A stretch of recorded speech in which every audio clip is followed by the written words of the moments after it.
what they're looking at here is the other group, and what they're looking at farming too. Who's the spinoff of them? Was it Newkirk?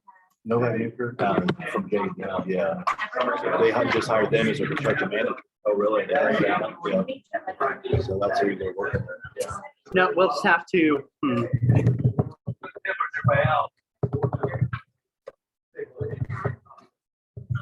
I think I'm not sure if I can do the phone on this type of webinar. Yeah.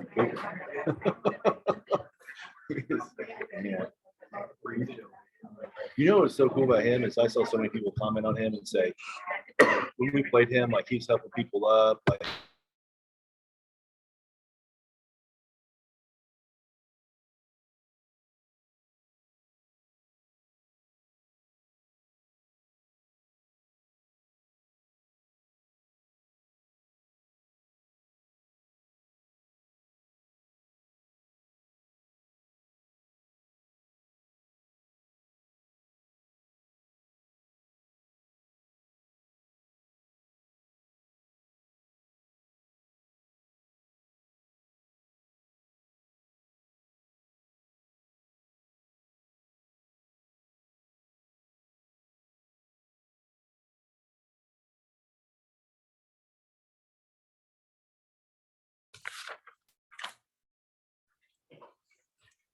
All right, first item of agenda is adoption or modification of the agenda. Are there any modifications to the agenda that the board would like to see?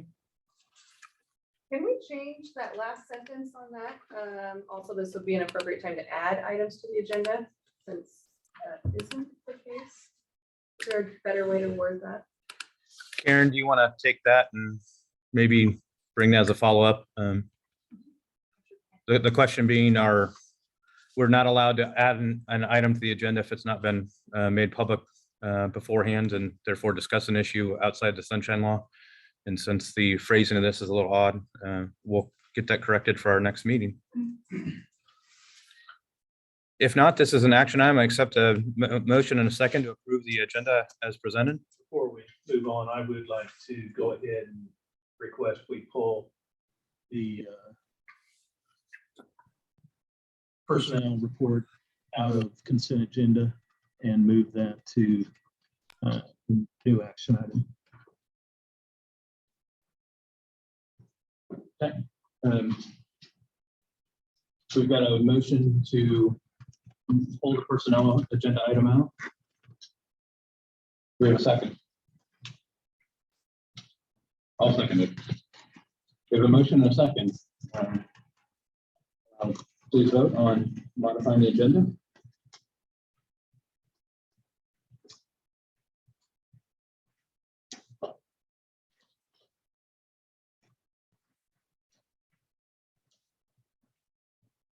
Karen, will that become 11.7? Yes. Personnel item. Yes.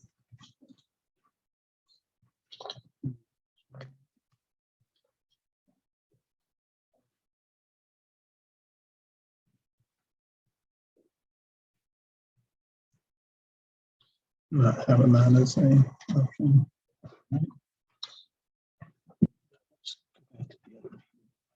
Allow you to really get on to the vote agenda list. Agenda list over here. Now go down and click on regular meeting here. Okay, hit sync. Join meeting.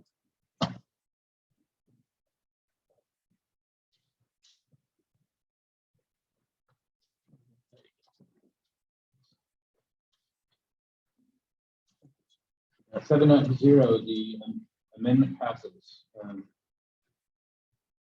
Can you give me 1 minute to remove that item from the consent agenda before we move on? Sure.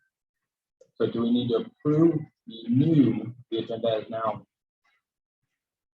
Okay. Or we good? I'm good. I think we're good. All right, Todd, we'll give her a moment. Any thoughts, comments you'd like to make in the last meeting? Well, you know, it's been kind of a tough day for me. It really has. I didn't haven't been real emotional through this process until very recently, and I knew it would come eventually. It came today, actually, in my office with Michelle about an hour ago. This place has meant an awful lot to me. I've been here 13 years, and a lot to my family.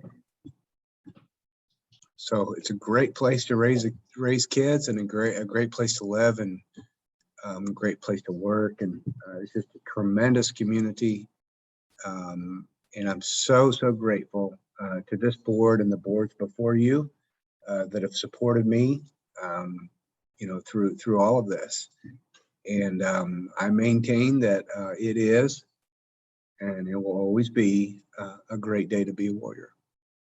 So thank you. I appreciate it very much. We'll have more to say towards the end of the meeting, but in the meantime, we wanted to soften you up before we kicked off Well, the agenda, so. All right. With that, accept a motion for the consent agenda 8.1, approval of regular board minutes, approval of bills for payments, supplemental pay, MSBA full service maintenance agreements, policy changes for MSBA for the second and third reading, policy JGA for the first and only reading, and approval of the workday calendar and salary schedule. Moved. We have a motion. Do we have a second? Second. We have a motion and a second. There's no further discussion. Please vote.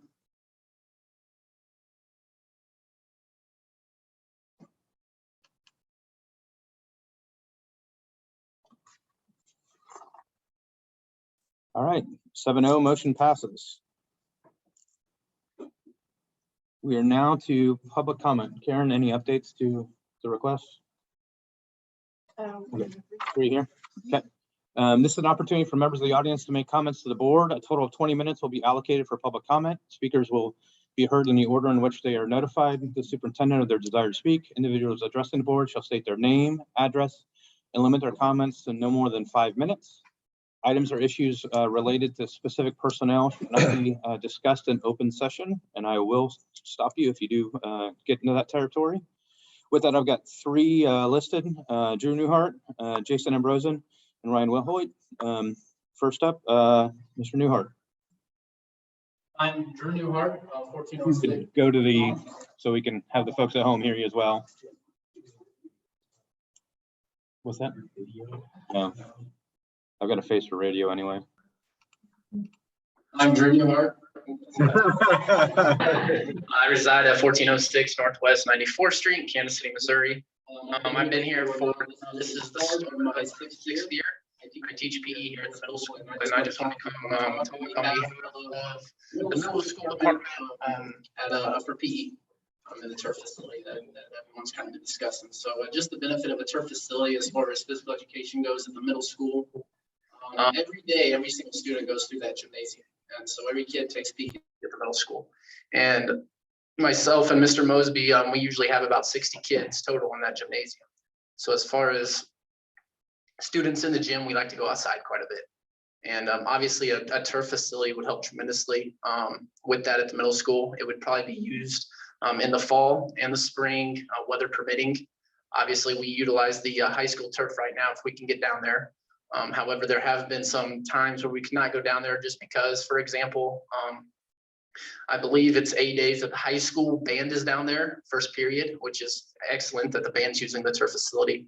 And then there's been multiple times we've walked our students down there, and the high school has had PE classes down there, as well as Mr. Barker and his elementary students. So that turf facility at the high school does get used quite a bit. And there's no doubt having a turf facility at the middle school would get used equally, if not more, at the PE. As far as Mr. Mosby could not be here, but he did want me to kind of let you guys know that scheduling issues as far as being able to schedule events at the high school turf facility between the fall sports at the middle school and the fall sports at the high school, there's usually a lot of conflict. And I think that would obviously alleviate that issue. As well as some other cheer, dance, band, obviously. That turf facility at the middle school would get used, and it would get used quite a bit if we had it. And I think it'd be very beneficial to the district to add that. Like Dr. Schutz already said, it's always a good day to be a Warrior. And there's no doubt this is one of the best districts in the greater Kansas City area. And obviously adding a facility like that turf facility at the middle school, it would just make this place that much more beneficial to students. And anytime you can upgrade a facility or anything that can be done to benefit a student, to me, it's a no-brainer to do so. And there's no doubt it's going to benefit these students at Smithville. So hopefully that's something that we can do, and hopefully move forward with our facilities with the turf facility there at the middle school. Thank you.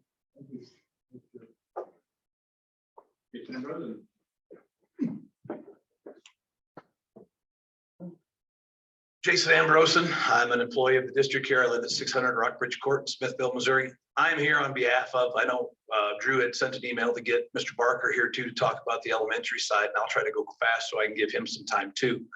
I'm here on behalf of myself as a PE teacher at the high school and the football coach. And John Reed couldn't be with us tonight because he's supervising both boys and girls soccer down in Kansas City at an event. And John and I have talked about this at length when we heard of the transportation facility, the opportunity to take that field away and then be able to provide something at the middle school. We thought, what a great benefit, not just for the middle school kids and the elementary kids, an outdoor space for both of those buildings, but what a way for us to be able to schedule our lower level games. Contrary to what everybody wants to believe, make light of, lie about, have ignorance, whatever it is, the soccer coach and the football coach get along very well.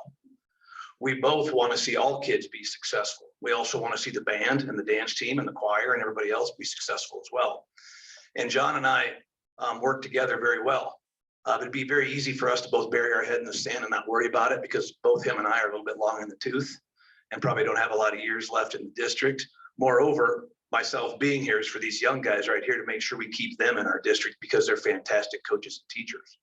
And by doing that, and by giving them and our other coaches more opportunities with scheduling to get things done. For example, in 2019, we practiced the football team 13 times in the morning before school because of scheduling conflicts with either middle school sports, lower level soccer games when we first got into the suburban conference, and had to make do. Why did we do that? Because our first and foremost aspect of our program, both in weightlifting and in football, is safety first for our kids. And I'm sorry, that turf field is 10 times safer than the grass field, period. We know that. That's proven, not just for reducing injuries, but everything else. And so the more that soccer, which would actually have the opportunity, talking to John, to use it more than football, because they play 2 seasons and play, I don't know, 23 to 26 games, they would probably even get a bigger benefit out of having that field be done so that they could play at different times. How does that matter? I know that here in the board, one of the things that we talk about a lot is money. I've talked to several of you about the fact that people talk about how we need to be paid more, paid more, paid more. Sometimes that's not always realistic to pay people more money. But if you can make their job easier, and you can make it easier for kids to be able to have time after school to work on their craft, or for the band to practice from 3 to 5 instead of having to go at 6 or 8 or 10 o'clock at night, or the color guard to have an opportunity to do it like we have with moving the weight room and the wrestling room down here. Now those 2 areas can be used by robotics, cheer, dance. They don't have to be doing it at 6 o'clock in the morning. They don't have to be doing it from 8 to 10 o'clock at night. They get an opportunity to do it after school.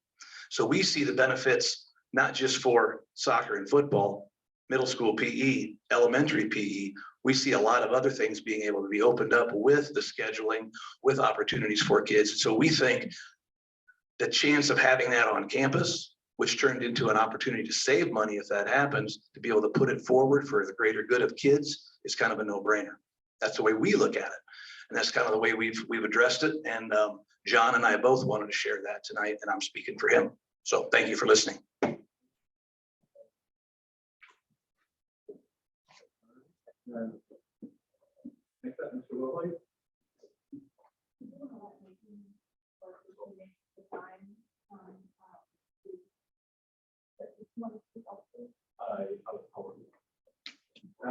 Sure. Ryan, are you okay letting him go now? Just in order, right? Okay.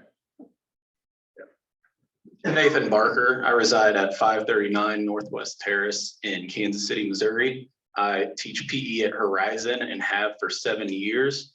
A place we have always used outside is that soccer field down below. And it wasn't until this past spring I started taking kids down to the high school field, whether it was mowing or the grass being too wet. And the kids really enjoyed getting on that turf. But the problem with that is, as Coach Newhart referred to, you have high school and middle school PE at the same time. We can't do that. The other thing with having a turf facility at the middle school, as they mentioned, we're going to use that every single day. That's going to be hundreds and hundreds of kids in our school using that turf every day, and they enjoy it. You're not tripping in the long grass, especially at the young age. You have the lines on the field. I know for me that helps as an elementary teacher. Having the lines on the field is an extra benefit. And anytime the kids go out and they say they enjoy doing this, I think that's something that we should take seriously. And as they also mentioned, after school every single night, they're in the spring and fall, I see youth soccer down at that soccer field. But just getting that turf would mean so much to our kids in this school. Thank you.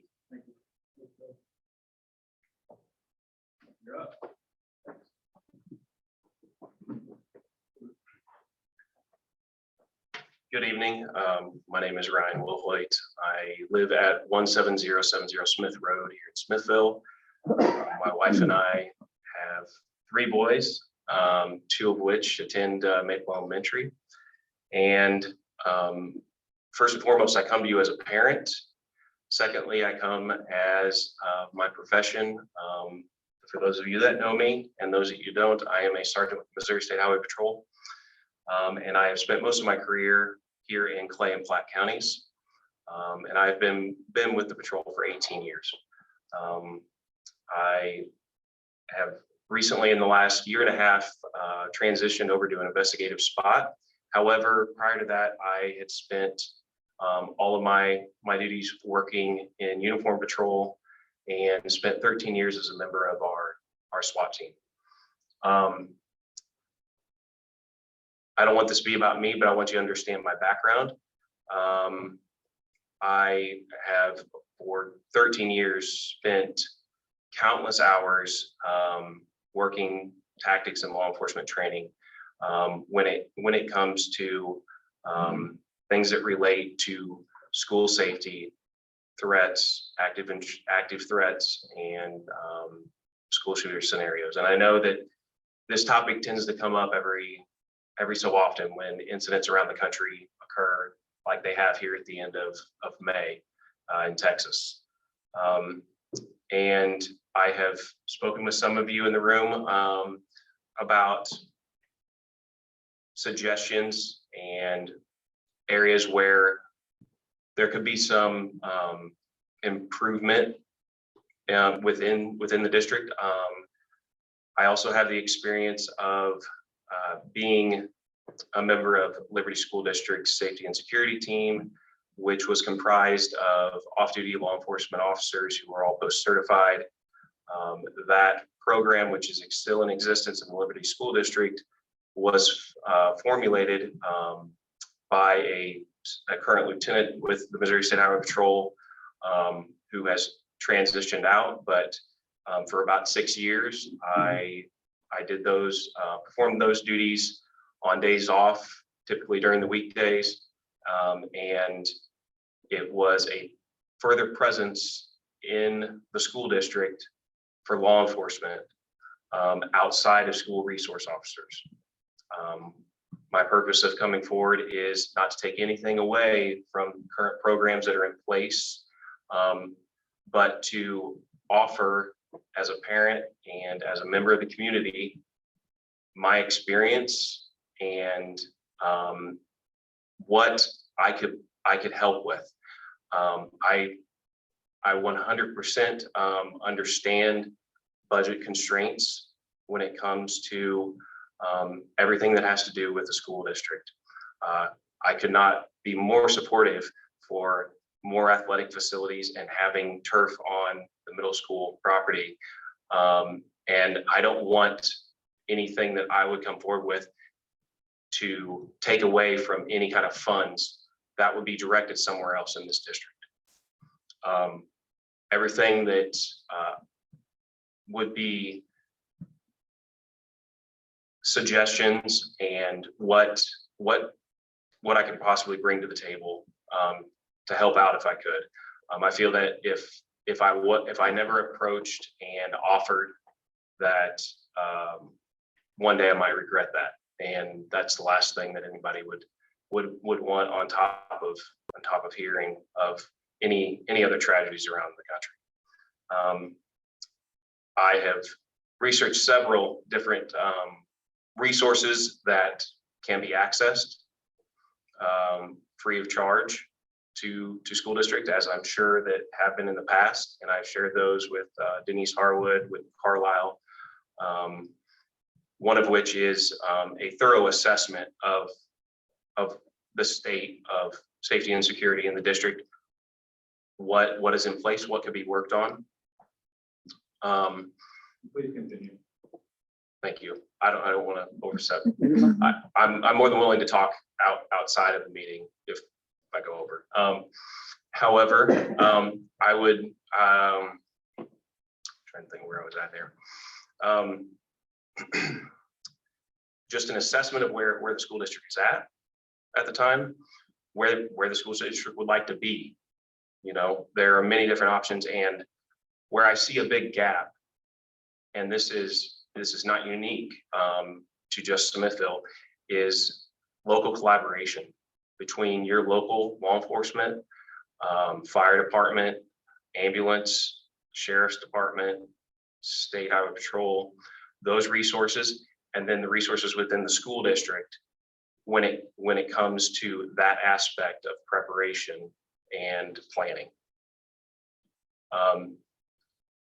Those kinds of resources, you don't understand how they come together until you start getting together and you start putting the pieces together and understanding the needs and uniqueness within a school district and school buildings, and what is brought to the table when law enforcement and fire department and ambulance personnel are all involved.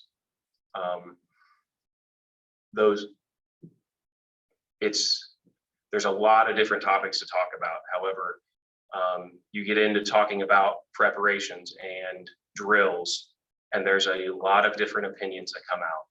And I'm not saying one's right and one's wrong, but there is a lot of different aspects to take into account. And so I understand that there's safety committees within the district, both at individual schools and collectively. My suggestion is that be expanded to include first responder personnel when it comes to that aspect of the preparation. So Thank you very much. thank you. Both these topics, the bond initiative and school safety, are on our agenda for later this evening. So we will probably just be discussing these type of things at that time, including an important update from the Missouri School Board Association that we learned over the weekend. So Very much for speaking. Hey, Ryan, they're not athletic facilities, they're outdoor classrooms. We gotta get our terminology straight. It's 2022. So I have to say, I love the coach will always say it straight.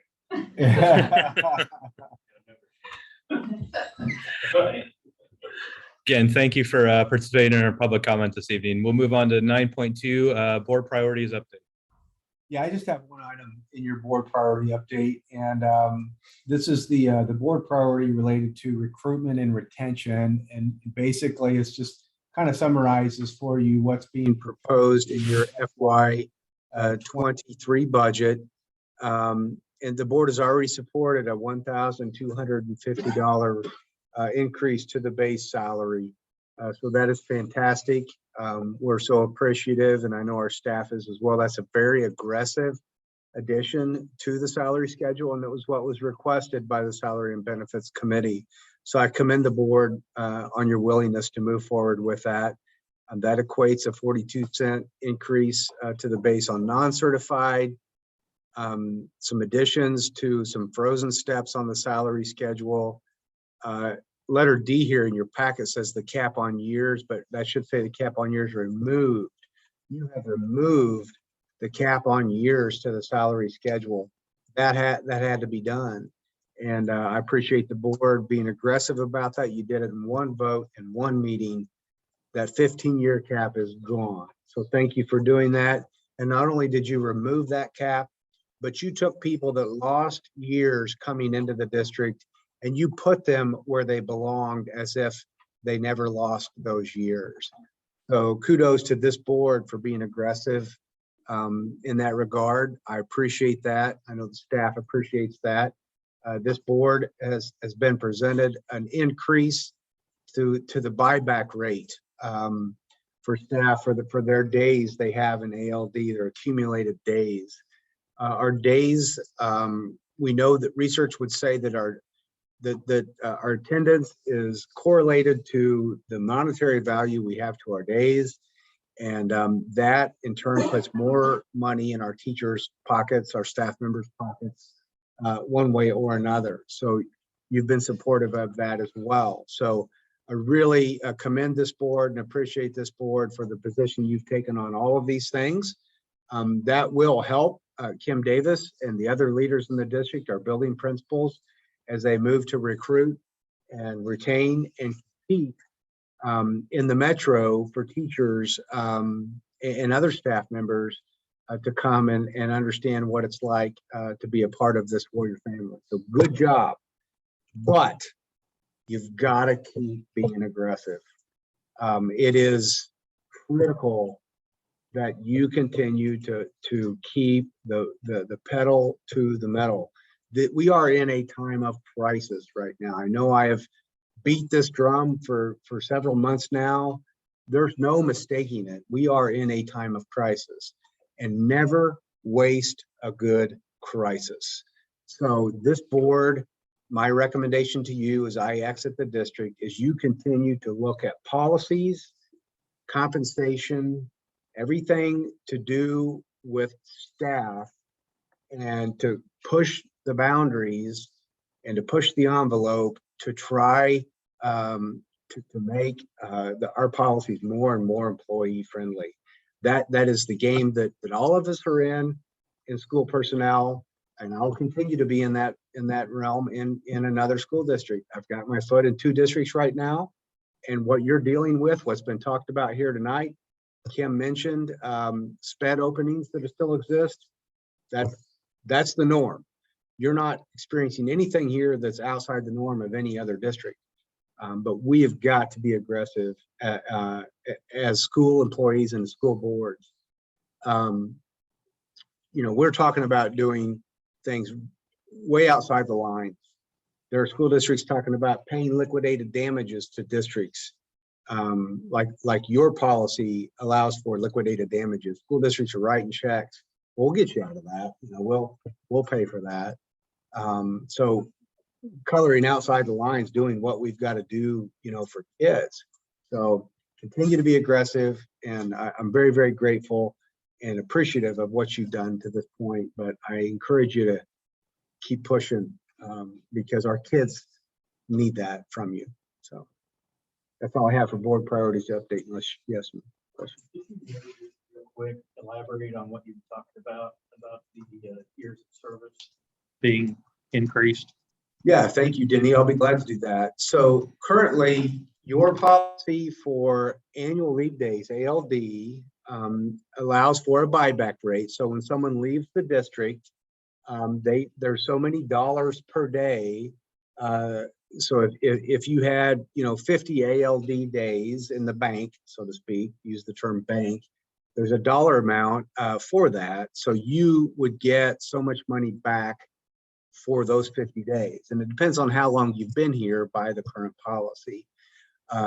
55, Kim, is the highest number.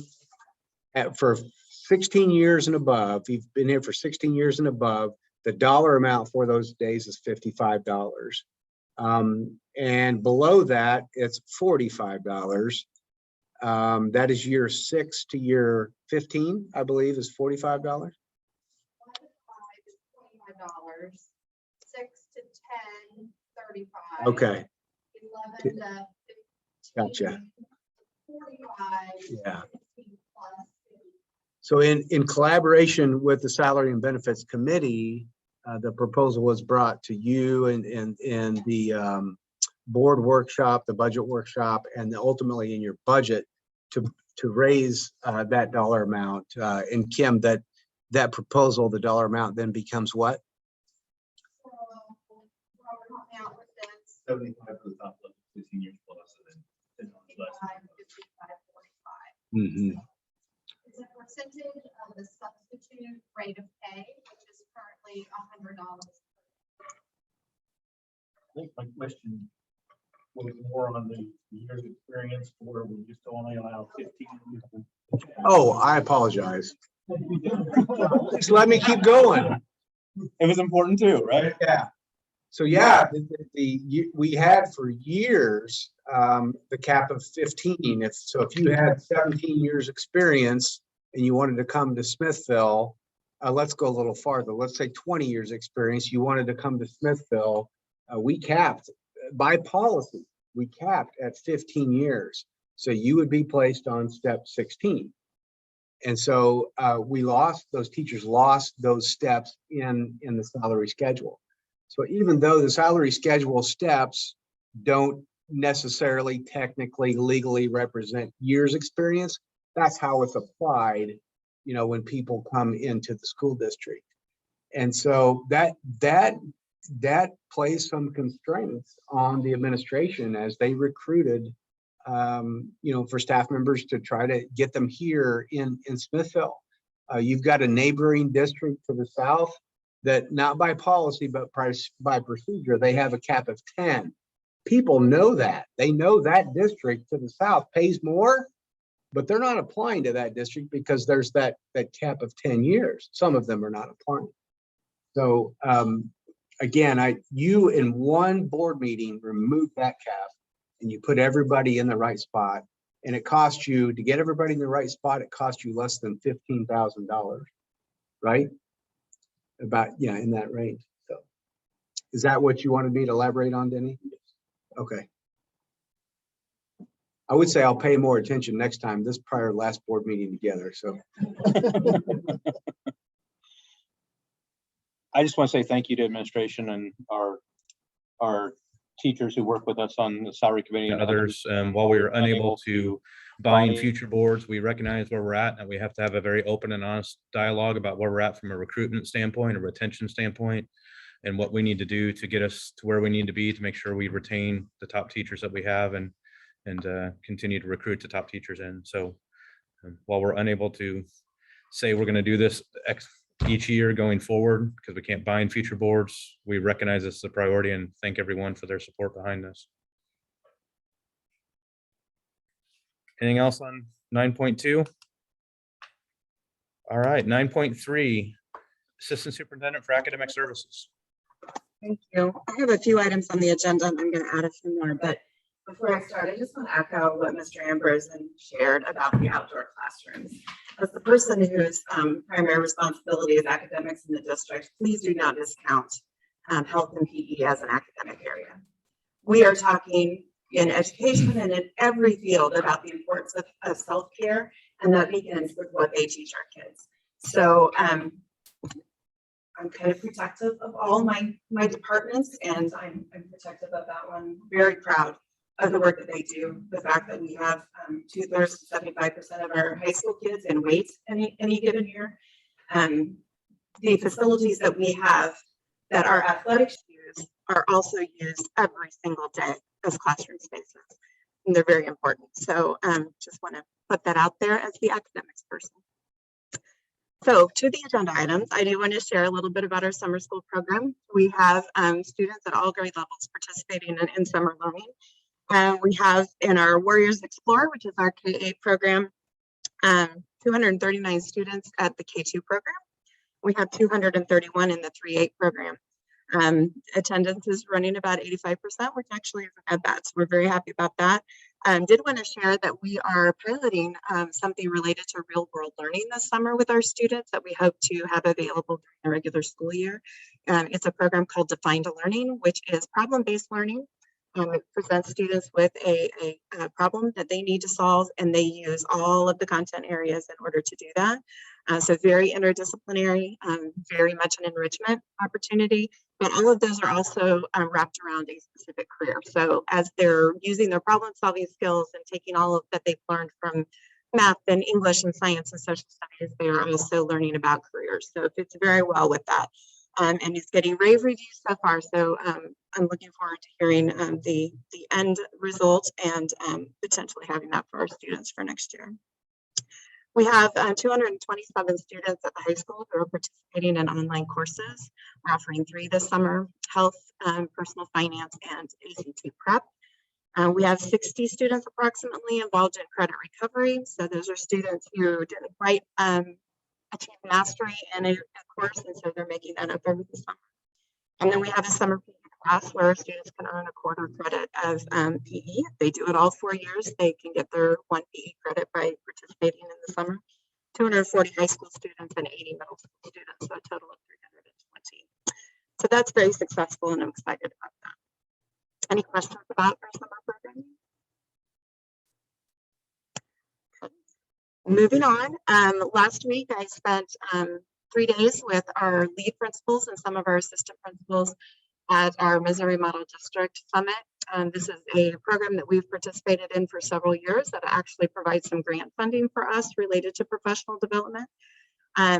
We have chosen our focus for next year, which will be for all staff, but our new teacher program will be based on it, and I'd love to hand out at your station that just describes developing assessment capable learners. This has been a focus for a while, but COVID kind of interrupted us. So we're getting back to this focus and very excited. This is a strategy that really helps students take ownership of their learning. And we know from the research that when students take ownership of their learning, they learn more. So we're excited to dive back into this and make this a priority for us again.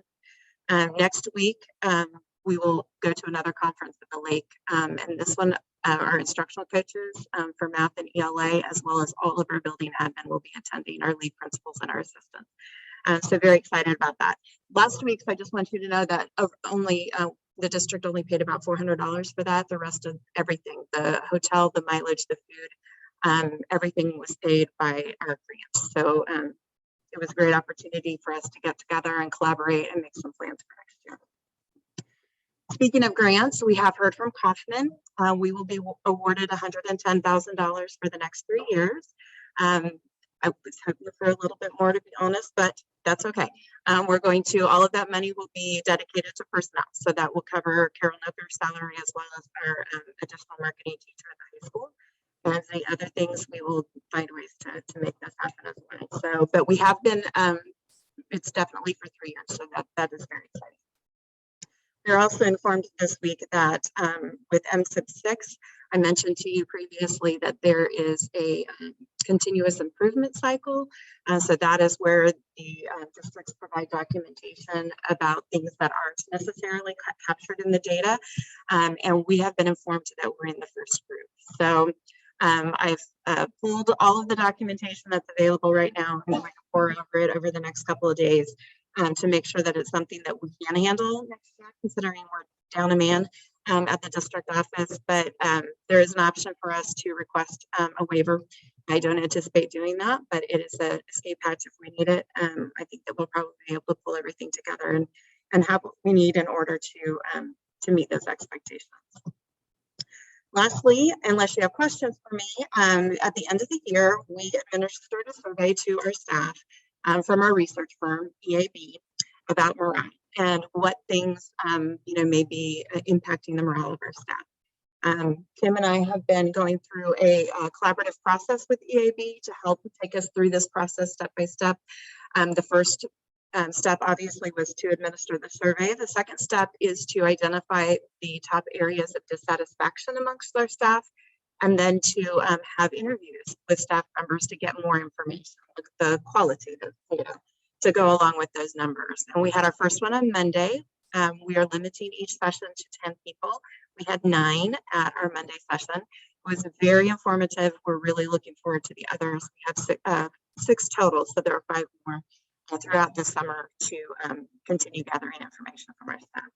And then when we return in the fall, we will put a committee together to hone in on the 1 or 2 areas and develop a plan in order to work on those and improve morale.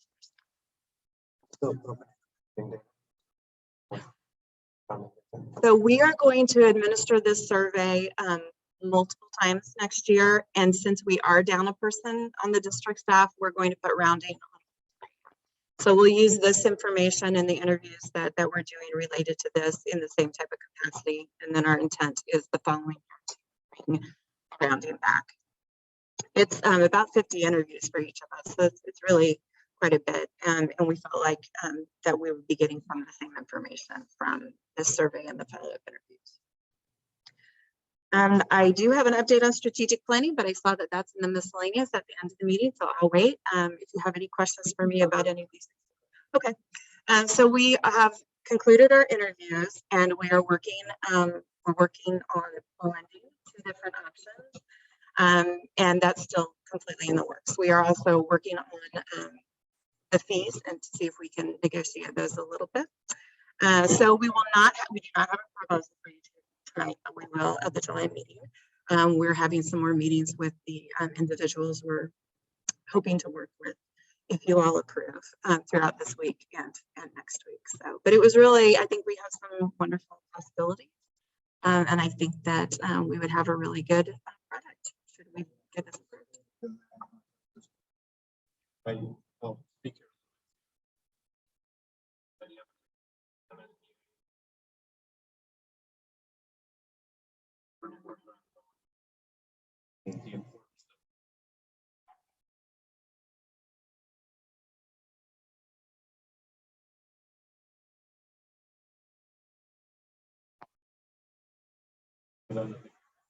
I felt they would do right by what we had lined out, because we had lined out in the RFP what we were looking for. And one of the important pieces of that is the portrait of the graduate. So what do our students need to have each step of the way? And so including that as part of the RFP, I think was important to make sure we get the proper outcome.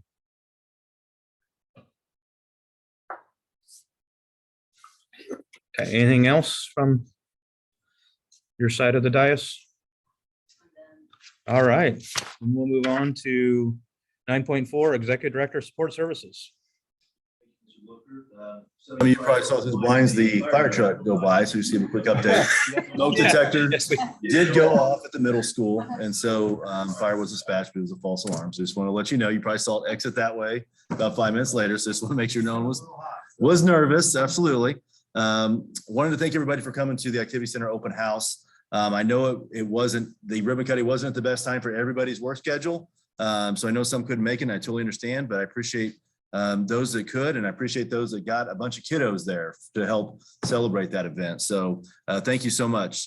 Tomorrow morning, we're going to do a walkthrough with Jay Dunn and go through a punch list items to make sure that everything we have in the facility is working correctly, as planned, all those different things before the project's finalized. And of course, outside the facility, you've seen we still have things to do, from finishing up some sidewalks, finishing up some lighting areas, some concrete work, some sod, those type of things. So, the facility is not 100% correct. We're still waiting on mats to be delivered in July for the wrestling room, but it is 98% complete. And so we're just making sure everything is completed, is delivered for that walkthrough tomorrow morning.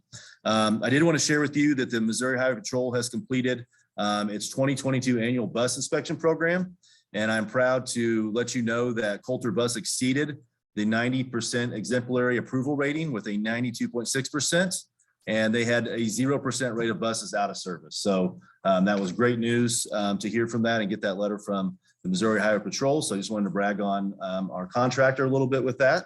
I did want to let you know that some information on a new program that's coming through. It's called a Federal Entry-Level Driver Training, and it's effective this year. And unfortunately, what it does is it actually makes it a little tougher to get your CDL and get your S endorsements that's needed. Like we need one more thing to make it more difficult to find bus drivers. But I did want you to know about this program. We are in good hands. DS Bus is a large enough organization that they already have a federally certified trainer. Just so you know, before that, Coulter Bus did not. And so everybody had seen the communication go out that on June 1st, Coulter Bus did complete the sale of their company to DS Bus for the remaining 2 years of their contract.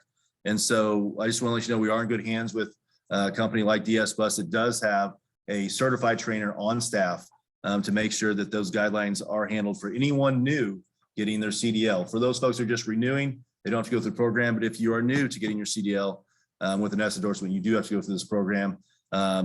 Kelly Derringer, who is the transportation director for DS Bus and was the director for Coulter, is jumping in and learning as much as you can for her to get certified. So they don't have to bring someone up from their Olathe branch to do some of those trainings. So just kind of want to let you know that situation going forward with the federal government and how we get bus drivers trained, certified, and driving our buses. So those are my updates.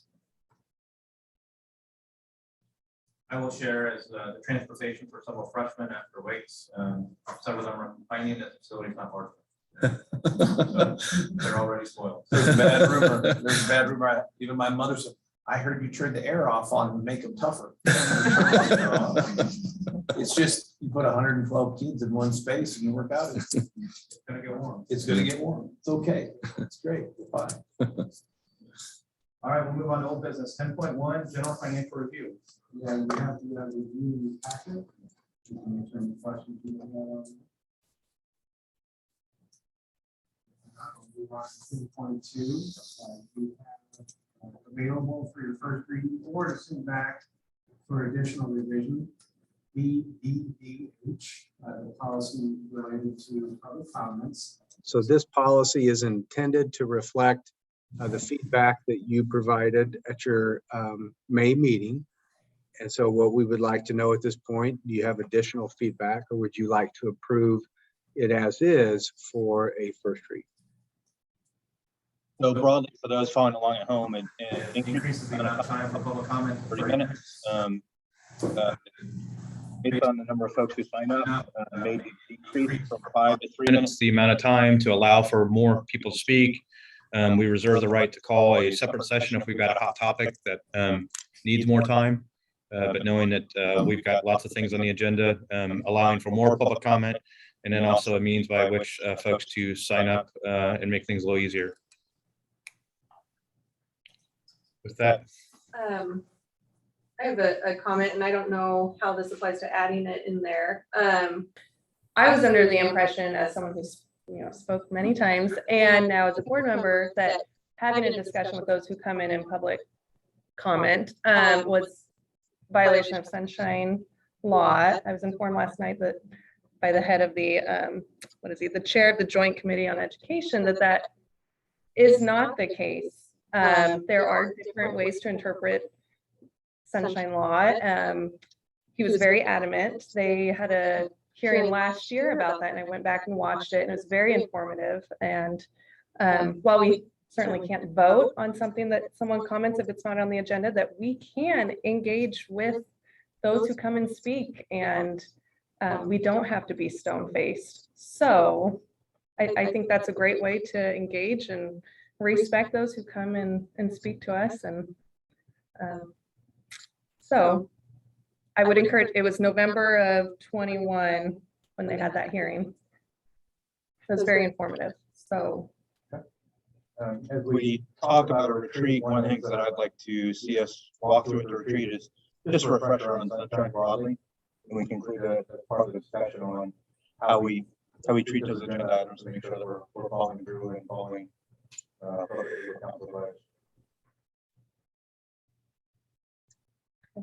don't think that would change anything in here, right? I don't think so, but we can ask follow-up or clarify. Can you clarify, or we can engage a little bit more than than nodding.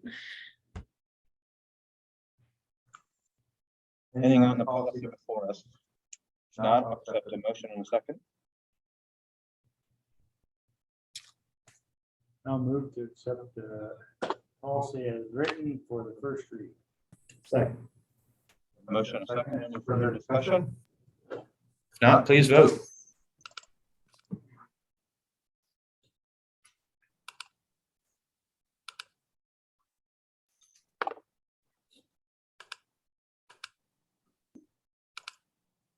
Seven no, motion passes.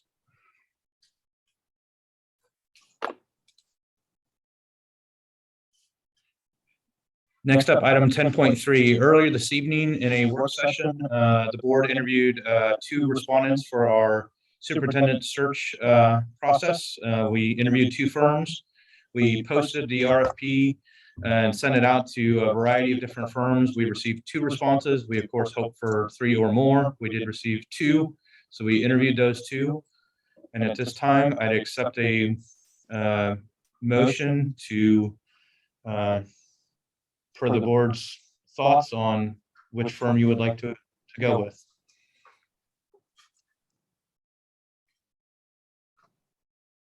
I forget the names of the 2. The 2 who responded were EGL and MSBA.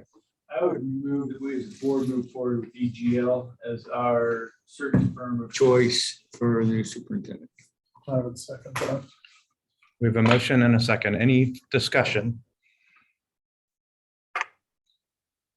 Just comment that I heard from a lot of districts and that, you know, processes are the same. Finding the right personality to help lead your search is what's kind of critical. And so I appreciate the board's engagement in this process. And with that, please vote.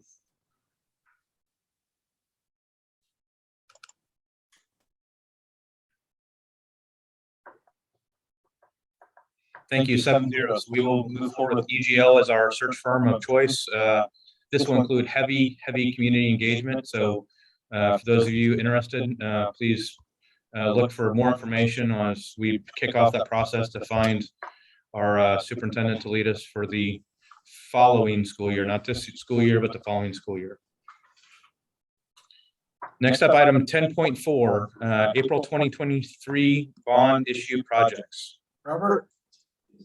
Thank you, Booker. Wanted to follow up with our discussion from the last board meeting is why this agenda item is an old business. And so during that time, we talked about some of the executive summaries that we had from our master's facility planning meeting that talked about the possible transportation facility due to the chance, which is now confirmed that Coulter would possibly sell their business to DS Bus and what we're going to do after those 2 years remaining on the contract. During that last board meeting, it was suggested that we get more community involved, we get more community feedback on that situation, as we did have a pretty good turnout comparative to previous meetings, but in the end, you know, a lot of times you get so many in-person people at some of those meetings. And so Mindy was able to make a great transportation video to kind of explain what the facilities, why the facilities were needed, what were involved with those facilities and where those would be placed on campus. And so at the end of that video, it had a link to a Google form that people could fill out and give their feedback. So I have included those responses here in this board agenda as well. I also have a site master plan that just has the 2023 proposal. I did want to add that it does have an additional item than you saw last board meeting, and that item is safety and security. And so some items in there, you're probably asking, what does that mean, safety and security? And so some things that we would like to add to the buildings is, for example, a sensor on all doors. We can do it on all doors that have cross guards right now, but we would have to have sensors on all doors to be able to see if a door was left ajar more than 1 minute, 2 minutes, 5 minutes, whatever threshold we wanted to alert somebody that this back southwest door has been open for more than 2 minutes. So someone could address that at the building. And so that would add that feature to all the buildings. What it also do is add a security film to windows and entrances to where it would be, I don't want to call it ballistic or bulletproof because nothing is necessarily bulletproof, but it would severely delay the time it would take for someone to shoot through a window or something to get into a building. And it would make those glass windows, you know, take 30, 40, 50 rounds to finally break something through instead of 1 or 2 to be able to hit a button and then try to get in, or whatever ballistic measure was type of used, whether baseball bat, broomstick, whatever, to try to break through and get in.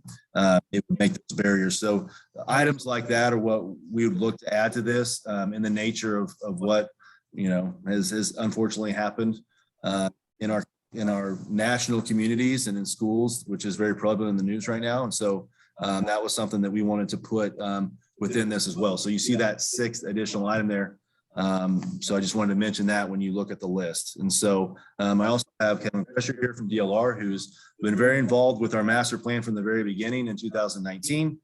Saw it, kind of born from those initial meetings we had with our community members, and is also here to answer any questions you might have about the materials I have presented. So if you have any questions. Part of your safety and security piece, do you have a video management system as well? What do we use? Sure. I will actually default to Mr. Wallace for that.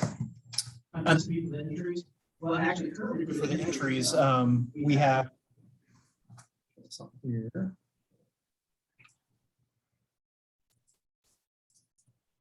So currently for the entry, we have a camera for the entry that does record. We also have a camera system. It's actually out of the loop currently for recording, where we have video to where the front desk can see who's at the door before they let them in. We've tried to position the cameras in such a way that in the offices, they have a monitor where they can see the entry, so they can kind of see behind the person. If they did have something that they were holding behind their back, they'd be able to see it. And then they have to be buzzed into the entrance to come in. We're looking at, Robert and I are going to go over the budget this year to see if we can add some additional cameras to the buildings. We currently have all of the exits covered with cameras. We just don't have some of the interior. So as far as this situation we're talking about, we do have cameras covering that. It's just when it comes to student issues, there's some interior cameras we have to, we would like to add, for those. But as far as this situation, we do want to make some improvements to the cameras that we currently have on the exits, because those are rather old. Some of the newer cameras have more features to where they don't get all the sun glare. You can actually see out even though the sun might be shining in. So we're looking at possibly switching some of those, upgrading some of those. But that is currently how we have the entrances covered. Yeah, I think of the comments today and, what a local emergency planning committee does and some of the enhanced capabilities of camera analytics, but there's programs out there that can recognize certain assault rifles, firearms and stuff like that for advanced notification. So if we're going to take the time to put in door contacts to show forced alarms and stuff like that, we should make sure our camera capability can be managed through a similar platform so we can better leverage integration and report out to first responders. So if we're gonna do it, we should explore it all the way. Right. I think one area we're adding the new paging system to the high school to increase the communications because that's one big part of this is not only identifying an issue, which can be hard, and there's delay. By the time we'd see that they had a gun, they might be bashing in a door or something, so we'd have that alert. But getting the communications out that this is an issue and where this is. We also had training with the new principals, assistant principals that we have today that are coming on to make sure that we have the camera system on their laptop and also their phones. So if they have to run out of the school and they don't bring their laptop with them, they can also access the cameras from their phones to give law enforcement so they're independent an idea of where an softwares, intruder might access be. control camera independent softwares. What's that, sorry? They're independent softwares, your access control system and your camera system. It is. Yeah, we use a Visualon for access control, and then we use Exact Vision for our cameras. The Visualon does have it to where you can integrate both, but we have not done that. We get everything we need from both, except for, like Randy was saying, we need better quality cameras up front to do some of the things that you're talking about, be able to have better pictures, be able to identify threats. Yeah, we should catch up offline on this a little bit. Exciting though, good work. I want to say thank you for the breakdown of the different items and then kind of the inclusion and thought on security. As we've discussed this evening, the most important resource we get people's most important resources, their kids, right? and then they give us their second most important resource, their tax dollars, right? And so making sure we're protecting, educating, and then being worthy stewards of their dollars is important. As we look through this and based on some of the new information, the Coulter bus sale, thank you for your 42 years of service with our kids. It's my recommendation that we maybe take this and dive a little bit deeper, and whether we have it as part of a work session or potentially a retreat, which we're walking out of here this evening with a date for a retreat. I think it'd be good to spend some time and kind of walk through this a little bit deeper. I don't know what the board's thoughts are on that, but that'd be my suggestion on. Yeah, you guys took the additional time to collect more feedback from the community and allowed that conversation to be enriched. I mean, did it enlighten anything that outside of where you guys were already leaning? Sure. It had some great questions that, never maybe not thought of, but most feedback was very positive on the transportation facility, doing what we need to do at the middle school with making that a competition ready field, concessions, and then also, the other projects that were on there with the sidewalk and safety, making sure kids can get from one building to another for safety. So very good feedback. I was glad to see how many people responded. And so that was great to see too. So it's all listed there in those responses. So, at one point I thought, well, do we formalize it and quantitate it and say, okay, this many percentage said it was a great idea, this many percentage was unknown. It's hard to take someone writing out a couple sentences to know exactly. So that's why I just put it out as it was inputted to let you guys see it in its purest form instead of trying to, quantify it and say this many percentage said, yes, it was a great idea. This percentage we're unsure. This percentage said no. So when I reviewed the summaries, Jeff, to your broader question, there's nothing in my mind that restricts us from having the ability to move this initiative forward based on allotment of time and feedback allowed. Mindy, it was great work, like the additional marketing effort made it all the way around my neighborhood and it sparked conversation. For me, that's the piece I cared about. I just wanted everyone to have the opportunity who cared to comment, be provided that opportunity, and I feel like that happened. So I am good either way with respect to this initiative moving today, or if you think you want a little more time. I think based on some of our news, it'd be good to spend a little bit more time kind of talking through some things. Yeah, sure. Rest of the board, good with that if we move this to a workshop or retreat? Yeah, I think the biggest feedback I received was questions about location, with that being prime real estate on your campus, and then the high school needing an upgrade. People were kind of toying with that. Those were my two feedbacks I heard most. just to speak to that, everything that was in this package was just solely related to transportation. The high school gym and stuff rated very high on our master facilities plan meeting that we had. And so, when we come back to that regularly scheduled, upgrading facilities, which is our main master plan, this is really just a left turn because of the transportation. And so that absolutely is something that will be high on the list in the master plan going forward. These items were just related to transportation, and because transportation displaces an athletic field, we would maybe make something that could withstand a ton of use all the time, which would then need turf. So that's why that was inserted in this piece. And I just wanted to say. To a work session or a retreat. Move on to 11.1, the FY22 third budget revision. We've only got a couple days left, right? Yeah. Counting down. Robert? I will default to Mr. Ryan Kruger for our third budget revision. Okay, back feed. I just turned my machine on, so hopefully everybody can hear me. So the FY22 budget third revision is being presented to you this evening for consideration. Again, we've basically had 11 months of activity in the book. We use that data to generate this revision. We still have a few items to go that will hit the budget, such as summer school, which Dr. Cradfield discussed tonight. We still don't know what the bottom line will be on summer school. Very predictable, but we do have payroll still for June, July, and August that will come out of FY22's budget that hasn't run yet, but again, those things are very predictable. So I feel very confident tonight telling you that you will end FY '22 in the black.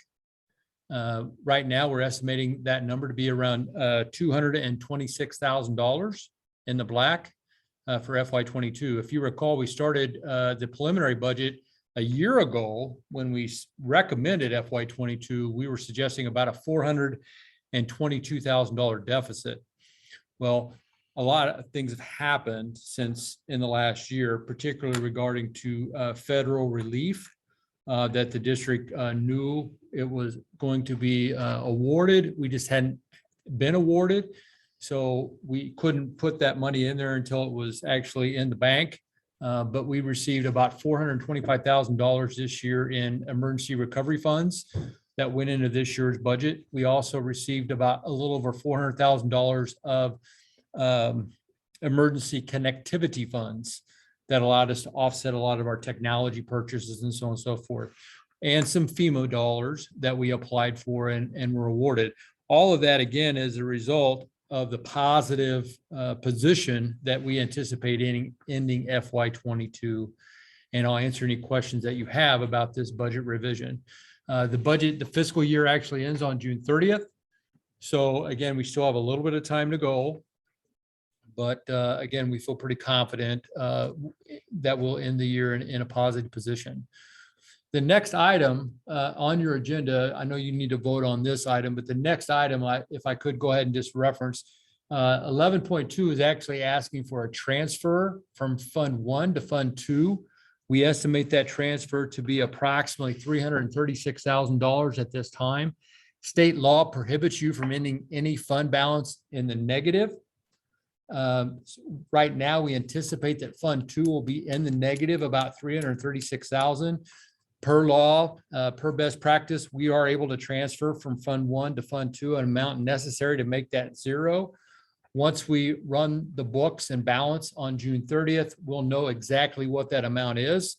And then we're asking for permission from you to transfer an amount necessary to make that number zero, because we don't want to be negative. We don't want to end the year out of compliance. So that's what 11.2 is. So again, 11.1, 11.2, I'll answer any questions that you may have.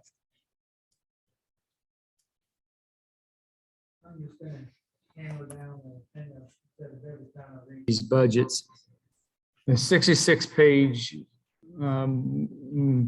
document full of numbers is very difficult to read. We still need to get to where these things are more concise and a little bit more readily understood by both us and our public as well. I mean, I get the fact we want to be full disclosure, so we just kind of throw it all out there. But when you're reviewing a summary, that gets a little bit difficult. Yeah, so if I could reference that real quick, we've heard your feedback and thus have presenting FY '23 in a different format for you this evening. So if you look at FY '23, it is a much different format. We welcome your feedback on it. I'm not going to make any judgment on it at this point. I'm going to let you give us feedback. But I will tell you from a business standpoint, that document would not be sufficient to run this business. It does not have the necessary information in it to run the business, to run the books. The document that you're being presented does. And again, so what we're going to do going forward, per your direction, if you choose and direct us to do so, we will be presenting that document to you like the revised short version. And if you want to see the detail, the 66-page document or the 167-page document, we have it available. Wayne? Supplement to the Correct. summary one. Correct. But unless that supplemental document is created, we Right. cannot create the other document. Right. It's the foundation for everything we do. And statutorily and by accounting standards, it's required that we have to have that kind of detail in order to be in compliance. Right. I understand that. And I get that. It's Yeah, there's nothing ever said that that's not the right way to run the business. Yeah. But when you're looking at it from a board's perspective, all we're looking for is the overview, not Yep. the nitty gritty details that understand. you're with. So I understand. I'm not asking you not to use that to run a business. I'm just asking you to present to us in a little different fashion. But we will have to do that detail to run the business. Yeah. Or it won't work. Understood. Good work. And I apologize, Susan, are you trying to say something? Yes. Let me here. Okay. Go ahead. Okay. I just wanted to say, is it echoing for everybody? Thank you to Wayne and everybody involved with that, because I as a board member, and I can imagine as a community member, very much easier to read. I appreciate what you said about the long one, but I appreciate you guys listening, and I think it's a great document. And like you said, it's a start, but it's a very good start. So thank you. Well, again, publicly, I need to say, while I was involved in that, Robert needs to get all the credit for putting that together. I was sitting here, I was gonna ask that, Scott was kind of getting, I was looking at this, and I said, somebody got together and made this really nice and concise, and, I'm gonna bail Robert out and say that maybe he had a little bit to do with it. But everyone involved, thank you very much. I appreciate we have, and we need the detail, but I think, this document makes it one that folks can digest and understand, and also replicates to our voters on how we're spending our dollars. Presented very well, published very well on the website, and then supplemental document. Care to go dive into it, it's there, so. Yeah, But- yeah, I agree. Yeah. You guys did a fantastic job. So we're waiting for you, he's being kind, he had a lot to do with something. And so I can't say any time, where we had a graphic. And I'm saying, how could we display this way, or how could we look at or analyze it this way? And he had that history, that answer, that way to bring that together, whether it was an audit that Westbrook had done, they had some information related to it, or some other way. So, yeah, don't let him fool you about that. 11.1, the FY 22 third budget revision. This is an action item. So I will accept a motion to adopt the third budget revision. I motion that we adopt the FY 22 third budget revision. I'll second. We have a motion and a second. Any further discussion? If not, please vote.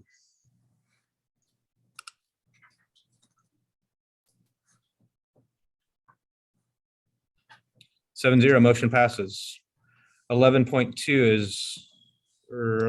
is we discussed the FY 22 Fund 1 to Fund 2 transfer, the yearly transfer that happens to make sure we are in alignment with state law. I'll accept a motion to allow for the fund transfer. So moved. Second. We have a motion and a second. Any further discussion? If not, please vote.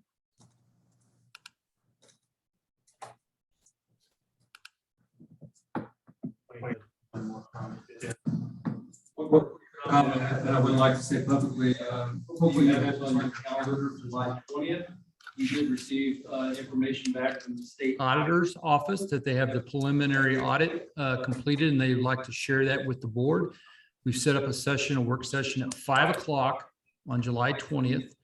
That'll be a closed meeting session per state statute.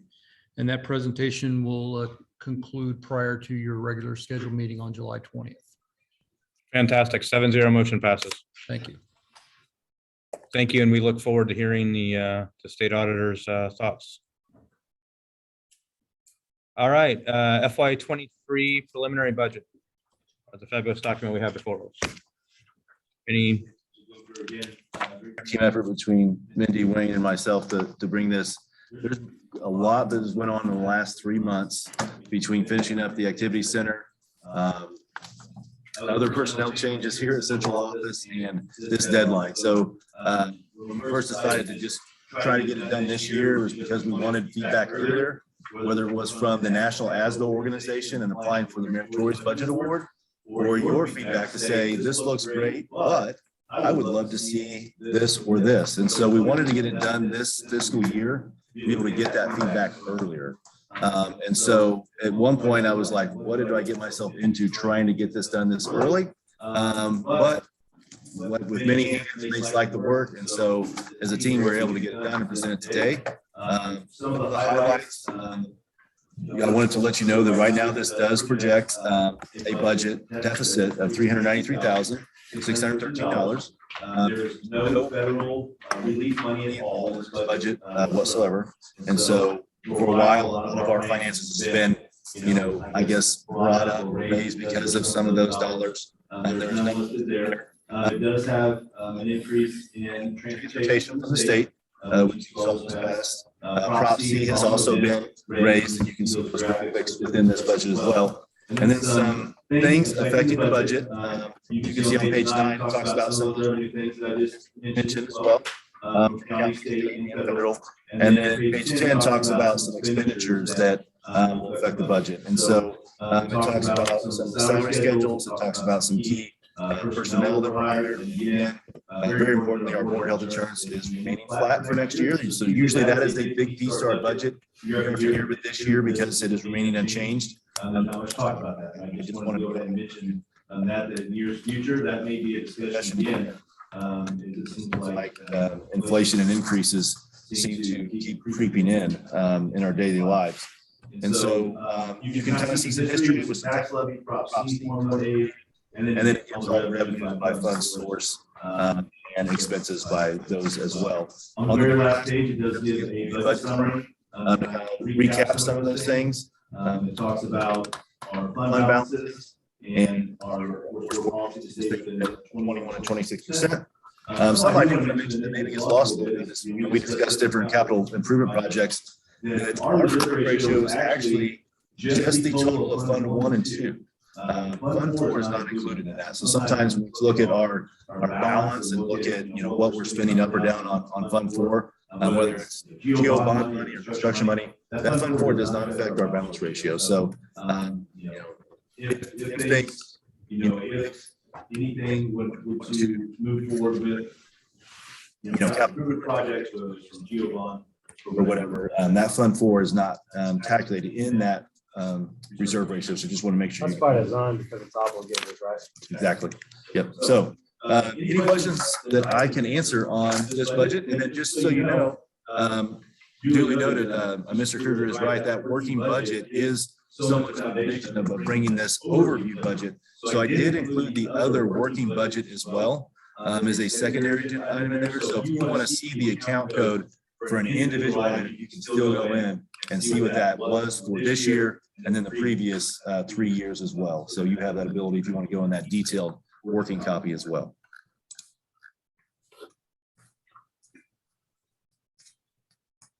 On page 20, that's PIAA.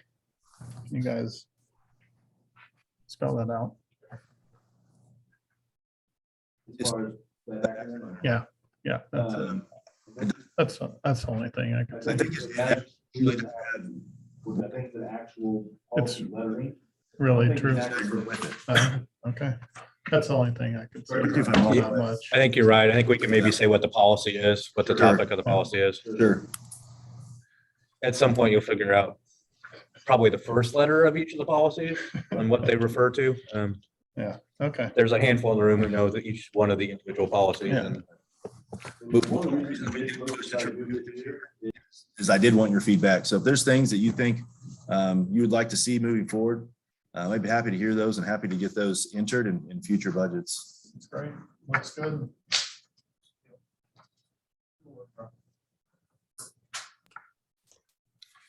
anything else on the preliminary budget? Not, thank you very much, and I'll entertain a motion to approve the FY23 preliminary budget. Second. We have a motion and a second. Any further discussion? If not, please vote.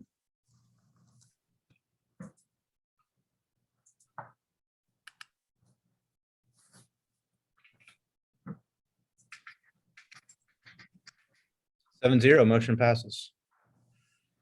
11.4, CSIP. So I've provided the annual update for you on our progress so far regarding our strategic plan, and we'll certainly entertain any questions. But I do want to point out that we are updating you all the time on the CSIP. For example, we talk about real world learning. I will be much more purposeful about that in the future. However, because with M6 to get full points for our strategic plan, I need to be talking about it just about monthly. So that way it'll be reflected in the minutes, and I will be able to use that for documentation when we have to send it in. But yes, we update you a lot. This is just an opportunity to provide the entire plan and where we are on each of the strategies. And you will see that there are some that we are not making progress on, and to be honest, we may not, just with the change coming up. And also, for example, the portfolio that follows the students all through their schooling, that actually will take quite a bit of work on the part of our teachers, and we're just not willing to do that right now. So that's something that we've placed on the back burner. If it comes up in the next strategic plan, then we'll continue to work toward that, but you'll find some of those in there. Jenny, you had a question? Yeah, just seems like some of the things that we talk about like this, where it opens up and asks a question, the more information we have in advance. So for instance, if there's something that we want to talk about, or you're going to have questions for us about, that it maybe get included in a board memo, that we could review it and have questions prepared in advance, instead of somebody saying, does anybody have any questions? It's kind of swimming in it, you know, at the spur of the moment. But just something to think about as far as providing advanced material. Did the summary not help with Well, this was what, Friday to now. Okay. So the board memos, just as they come out, if there's something that comes up in the meantime, between now and July 20th, that a memo could be included with that information. Is all I'm kind of getting at. Okay. Don't wait for the board packet to come out, and that might bring more questions. It's only my. No, I just fleshed out what the strategic plan is. All but like a clear contrast to the differences as MSIP comes out and that impact on our CSIP. And I mean, you probably have a foundational grasp of what those are going to be. the draft is available. It's not finalized yet because they're still in the public comment period. And so that's what I'm working off right now. And I won't give you any type of an update until they finalize it. But yeah, I absolutely will provide kind of a crosswalk between how we've been implemented in the past. Okay, that's helpful. And then perhaps you would rather have that in a workshop type setting rather than in a meeting, and I would be happy to do it.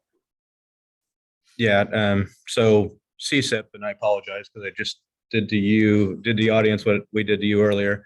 Comprehensive Strategic Improvement Plan falls out of our strategic plan, which falls out of MSIP 6, which is the Missouri School Improvement Program, and there's 6th iteration of that is how we're accredited and judged, which is, as you heard, is in draft, but close to final draft, which will substantially change a number of things. First and foremost in MSIP 6 is leadership, and board leadership being number one of that. So as part of the MSBA conference, there was a lot of time spent on this. I anticipate that, as our strategic plan falls out, our board agenda will change and will mirror and tie directly into our strategic plan. And so we'll have, whether it be pillars or whatever, that are directly tied, and every single agenda item will highlight what we're talking about as part of our strategic plan. And that's part of the requirements that we have to fulfill and show how we're following that and keeping track of those things. And I'll be attending a conference at the end of July, beginning of August, where there are several sessions related to this. So I promise I will go and definitely bring back anything I learned there as well. What's their target implementation period? So this is our accreditation for this year will be based upon MSIP 6.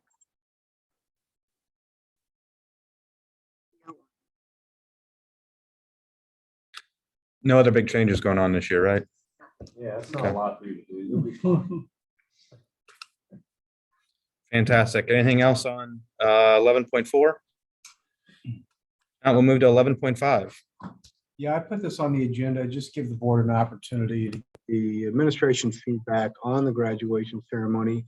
Obviously, you're all participants in that program, and that is the culminating activity for our students' activities here with us. I've not heard a single negative comment about it being at the stadium, other than it was cold. You know, well, there's nothing you can do about that. But that's usually followed by, you know, it was cold, but I just loved it being under the lights, you know, at the stadium, you know, where our kids have spent so much time together. So lots of positive feedback. There's a few little things like the stage. We need a more permanent, suitable, you know, stage type of platform. And Robert's aware of that and has already talked with maintenance about constructing something. They're outdoor classrooms. There you go, outdoor class. So, but it was fantastic, and I would suggest for the foreseeable future that Smithville consider continuing that and not putting it to a vote, you know, again, for the class of 2023, that this just went so well. But it's up to you, and I just wanted to give you an opportunity to give the administration your feedback on graduation for this year. Any you've been to several of them?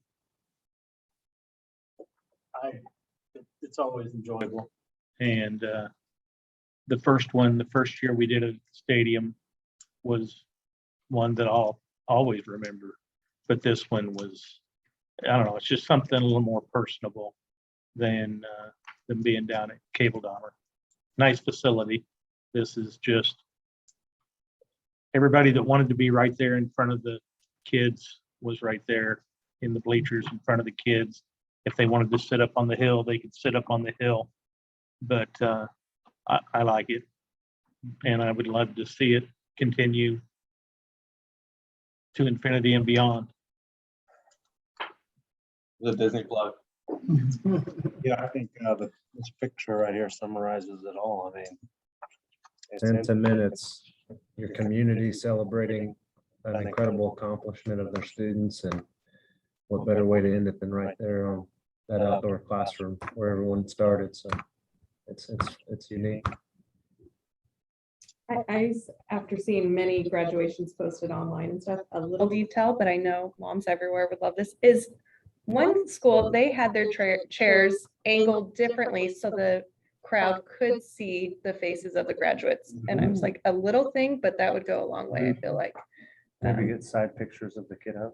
Well, no, they were facing the crowd and then the stage was over on the side. It was interesting, but it's one of those, oh, that makes sense. Parents want to see the kids.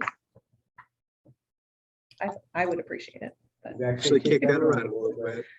We've gotten that feedback. Really? Yeah. Jeff. Susan, did you have a comment as a parent of a graduate? Let me unmute. Yeah. You may now speak. I was just gonna say that, you know, as a parent and as a board member, is special. You know, it would have been special even if it wasn't my child, because it was at home, and I think it's good. And I all of my friends, I have got no negative feedback from it. So I like it.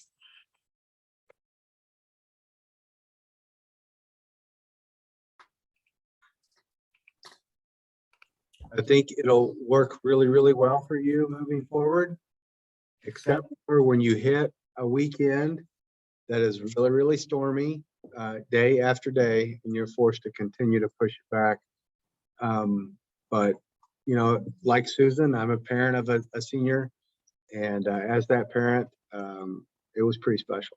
I actually voted, I'll tell you, because I'm a parent, I voted to have it indoors.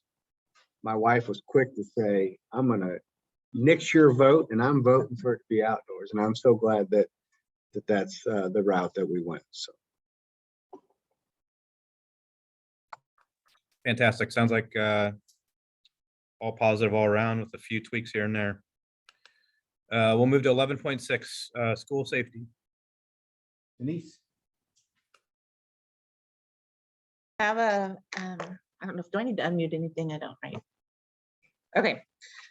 We've had recent events with school safety, and I know there's been some questions or some discussion that the board would like to have. So I'm open to any dialogue that you'd like to have? I'll go ahead and jump in and share we got an email regarding the MSBA, the Missouri School Board Association conference, that there would be a big announcement regarding school safety.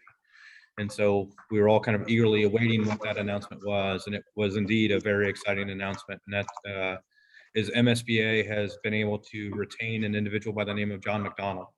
John McDonald is the preeminent expert on school safety. For the prior how many years, he has been the head of safety for the Colorado School District that includes Columbine High School, and has become the national expert.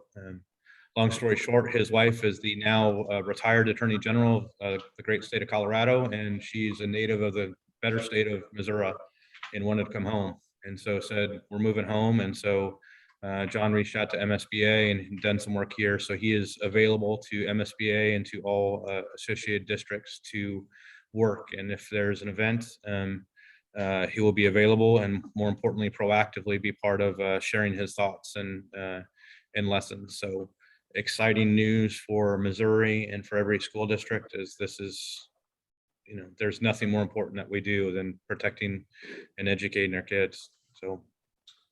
Well, I know that Randy spoke a little bit about our secured entrances earlier, and I can talk through security measures as far as that. I can talk about crisis planning and drills. I don't know what direction the board would like to go tonight. So like,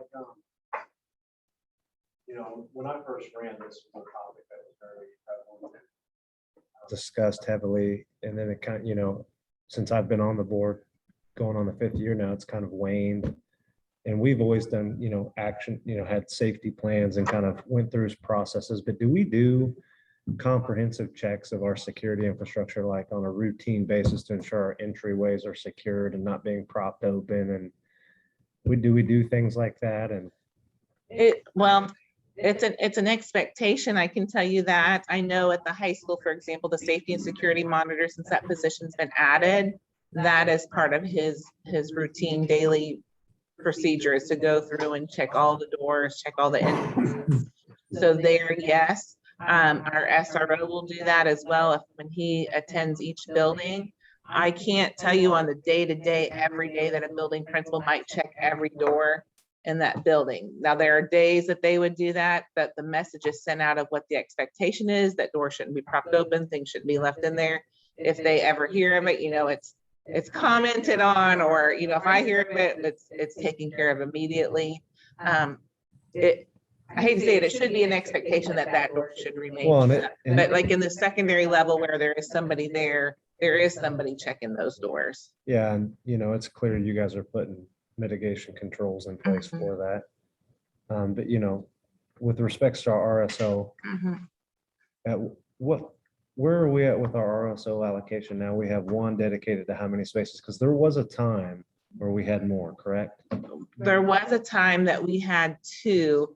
Well, the city of Smithville has agreed to have 2 school resource officers in our district. However, and we did have that at one time, due to shortages of employees and the inability to hire somebody to be retained in that position, we've gone down to having 1. And as a result, we then hired a safety and security monitor to serve our high school only. So the school resource officer serves all 5 campuses, or all 5 buildings, I should say. And that's how it started out. And that's how it was remaining with the 2 SROs. They would go to all 5 campuses out of the high school. Due to the nature of the high school having many spaces and many doors, and the students not being as contained as in an elementary, we did hire a safety and security monitor that can monitor bathrooms, exits, parking lot, things like that. That person. What is their mitigation capability? Well, are you asking, what are you asking? So I'm politely saying, what's their capability to stop an active threat? Correct. So they are unarmed, if that's what you're asking, and they would need to be commissioned. Conversations with the city have occurred about that safety and security monitor, and they are not in favor of commissioning that officer. So the next step would then be going to the county potentially, or are looking at, other avenues. No, that's helpful, Denise, because, and I'm just one person, one entity on this board, but you know, given some of my background related to emergency management and stuff, to me, it doesn't make sense anymore not to develop the capability within our schools to increase our effective response capability to mitigate that threat. And you do that with a school resource officer. They have further increased capability. And in my opinion, you know, if we're going to go burn through a budget and go 350,000 over, we need to put safety resources that can actually stop a threat in place, because you can slow that threat down and increase the response capability, which truly does save life. There's statistics around that, but developing that capability to truly engage that threat and that issue for our students, it makes no sense in this day and age not to have that capability and to get back to that as a priority, in my opinion. That's how I feel. I know not everybody's probably in agreement with that. And then, you know, some comments today, you know, I don't know if we engage in our local emergency planning committee as an active member to further develop our planning structures and how we integrate with law enforcement for ambulance and fire. I don't know if we do those things, but you know, I don't even know if we have an active LEPC in Smithville. It might be a county LEPC. But to get back to those type of things, and I mean, It is definitely an area. I know Mr. Wilhoit and I spoke today. It's definitely an area we can improve in. We have our local committees, as he stated.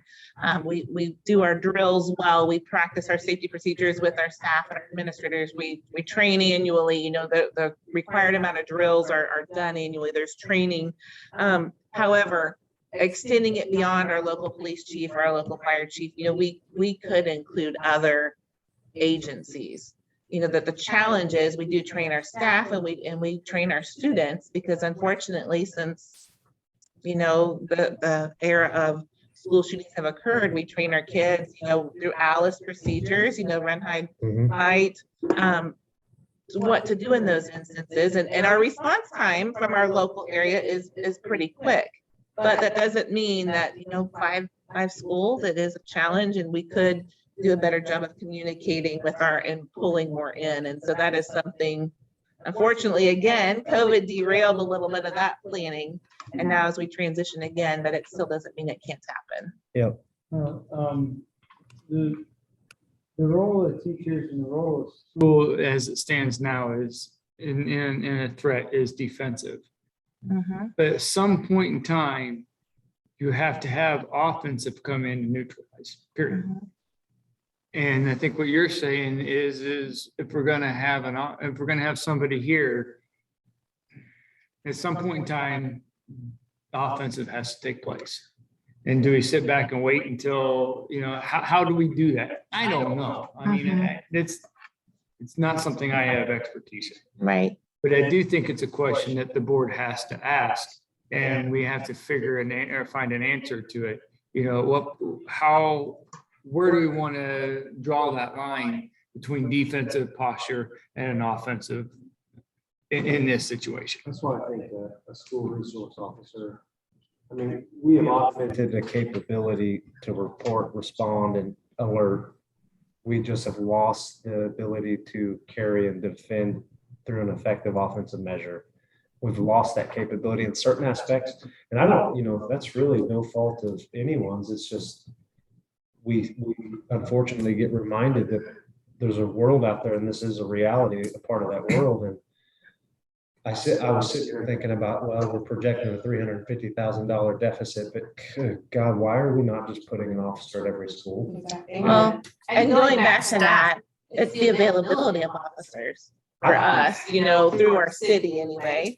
And so we would have to explore alternate measures of who that could be, you know. 100% agree. And there's contract agencies out there that are licensed. You hire, yes. But even, Absolutely. I'm gonna say, even if we go a contract, we've got to coordinate with our city. Yeah. Whatever we do, we have to use that expertise in our town, because they are going to be the ones to support us. So no matter what our choice does, we have to use the expertise that we have in town to formulate that plan. Absolutely. And in no way, right, in no way am I, you know, speaking ill of our city. They can only hire who they have, you know. And so with that, but you're right, you know, they do training at our school. It was scheduled this year for some training. It got canceled for some reason for their agencies.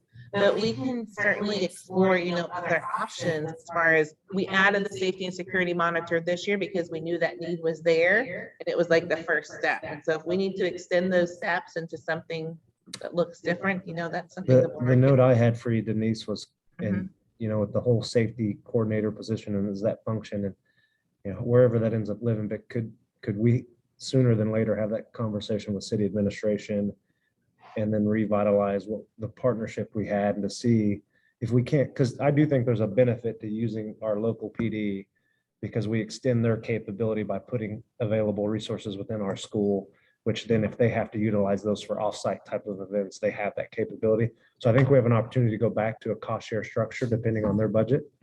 But I want to see that conversation mature again and go down that road. And I don't know where it will lead us. So I think if I can jump in here, I think I can answer two of your questions. One is the LEPC, the city largely defaults to Clay County. If you remember the tornado a number of years ago, actually Sheriff Will Aiken ran that response, and that was the default to his office. And so he led that and led that well. He's a strong partner in school safety, and I think is worth engaging.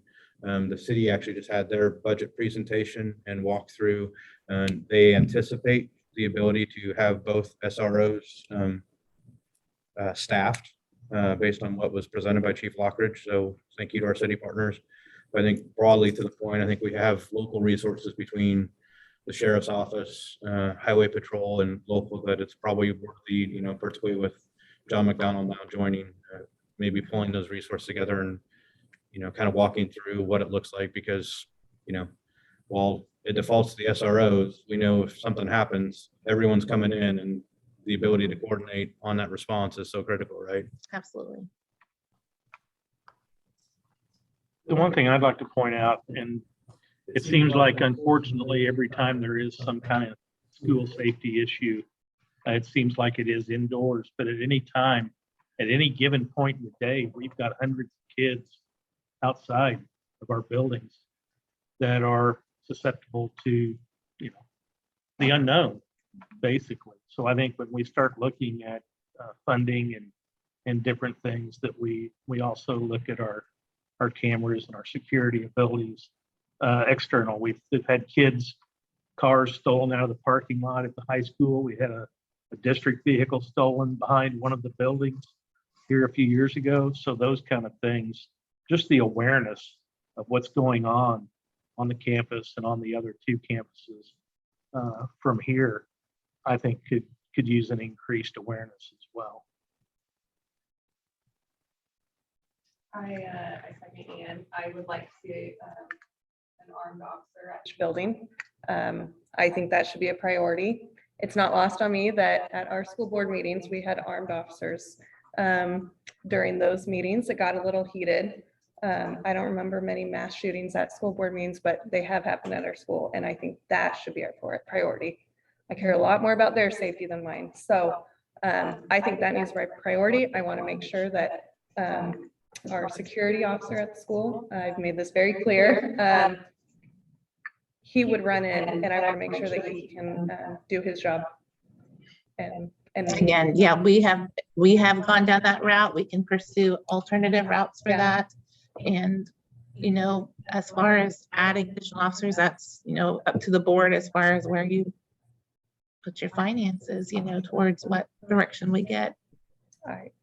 Jeff, and those discussions can happen beyond that, coordinating with local agencies. That can definitely be conversation. That might be our first step. Well, and I think what's available to us. Yeah, I would like to see a committee formed. We have great resources here. Let's make sure we're utilizing them and their expertise. Even a little thing you may have posted on Facebook. Can police officers, when they're doing their paperwork or whatever, sit outside of a school building? Just knowing when I pull up and see a police officer's car there, I feel better. So absolutely. Like that.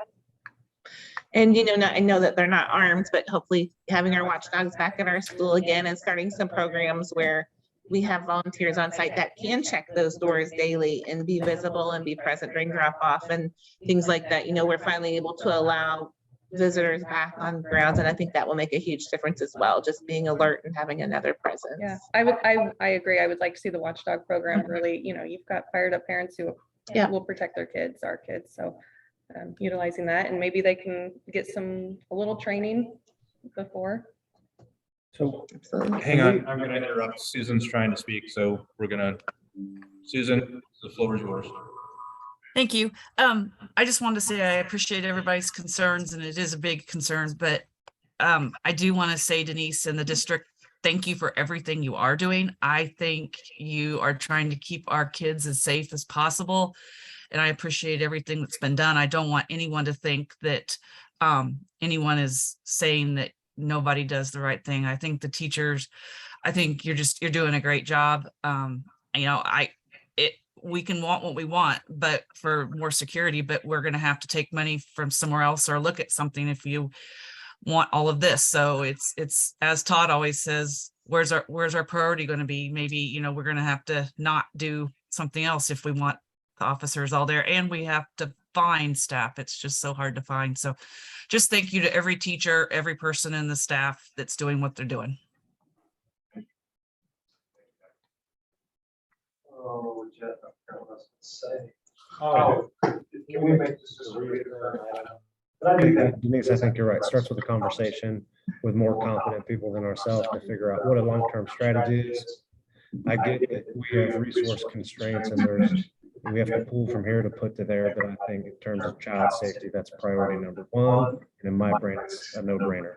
Well, the conversation's great. And we're better together just having the conversations and seeing what resources are available and, making a plan moving forward. And that's a great place to start. So. And just thank you for allowing us the opportunity, because it kind of has fallen off. Yep. And, I hate that it took something again to bring it to the forefront, but I think if we be intentional about it being a part of an agenda, we'll be a little more mindful of it as a group, which I think is important. Are you asking for this agenda item to come back next month? I was asking our board president, if we could. Yeah, I look to the board, but it's my sense that, I think there's some clear direction on, we've got lots of community resources, between Smithville, Clay County, state, and now John McDonald, that maybe pull that group together as best you can and provide an update. John's closing comments to all of us as he left the stage was, school safety starts with you, and pointed to each and every single board member there. And that is our primary responsibility. Okay.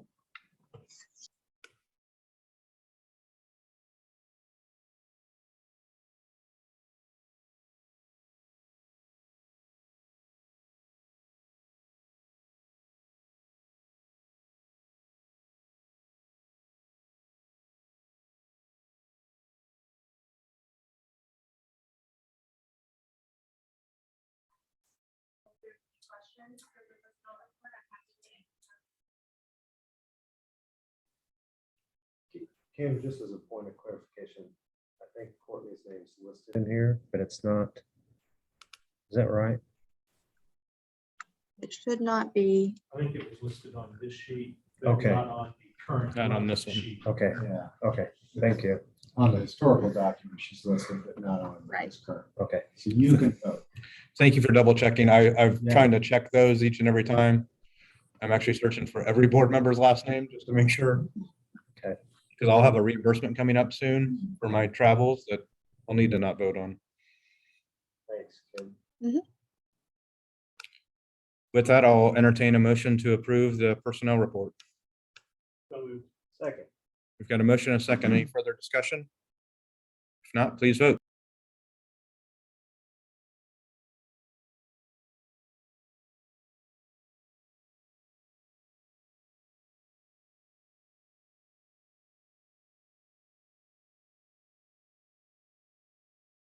Motion passes 7-0. 12.1 miscellaneous. All right. More items here. Number one, we have struggled to find a date to get your picture taken. We have a new board. We need a new board picture, and we need, at least for some of you, some individual pictures. We were going to do it tonight, Susan couldn't be here this evening. Next month, you are meeting with the auditor at 5 o'clock, right? So no time then without you coming really, really early. So what about August? You have an idea? No, but I'm gonna have to step out the car and pick up my phone, so I have my calendar. Okay, go grab your calendar. So we need to do that. And then the other thing, and Scott's gonna need his calendar for this too, and that's your board retreat date. So those are the two things I have for you, is setting those two dates. With that, back to our filler question. Any thoughts or recommendations from the district as you prepare to exit? We didn't bring tissues in. We should have brought. I am. Yeah, I think I got it all out before. I don't know what else I can say. I know what. Remember your phone when you come into a board meeting. With that, I will ask that people pull their phones out and look for first a date for pictures. So August.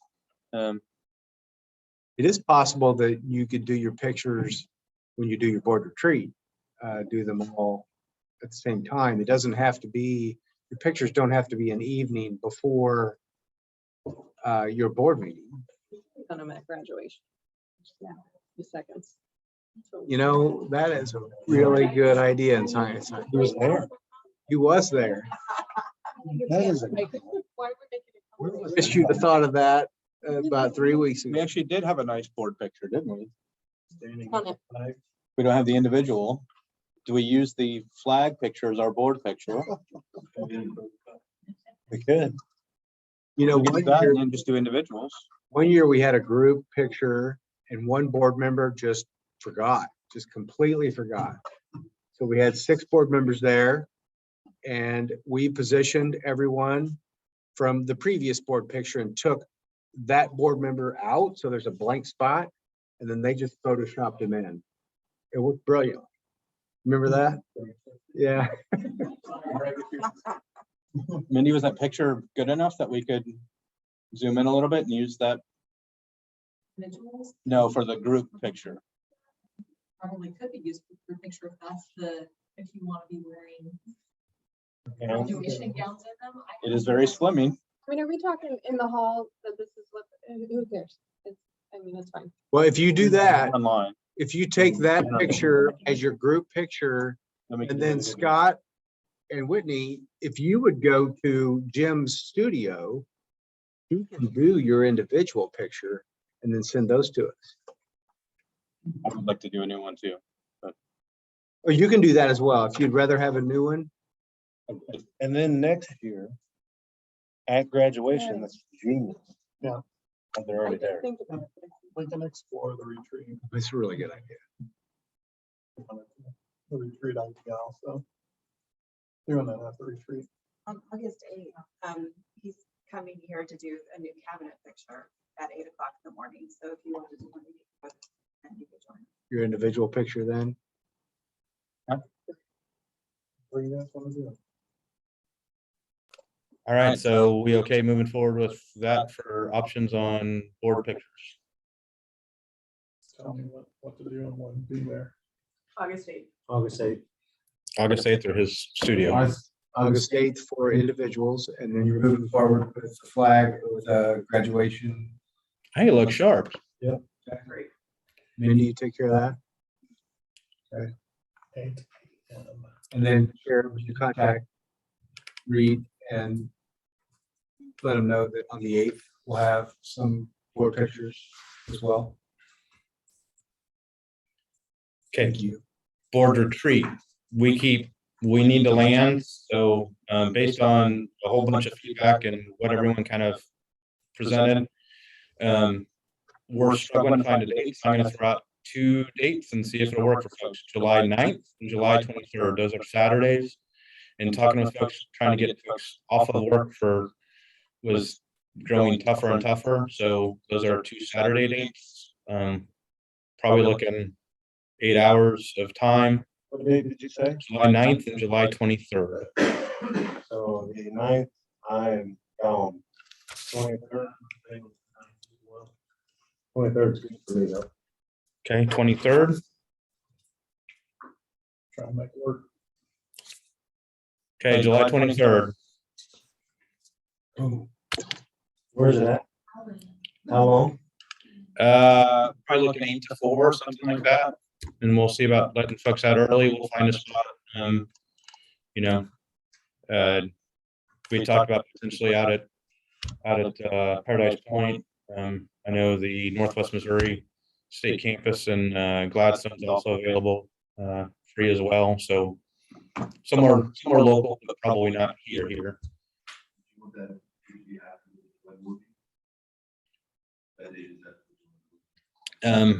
I'd hope to have it before, but I'm not sure. So we may have to have a individual type of workshop before. So we'll work through, but be aware that may come.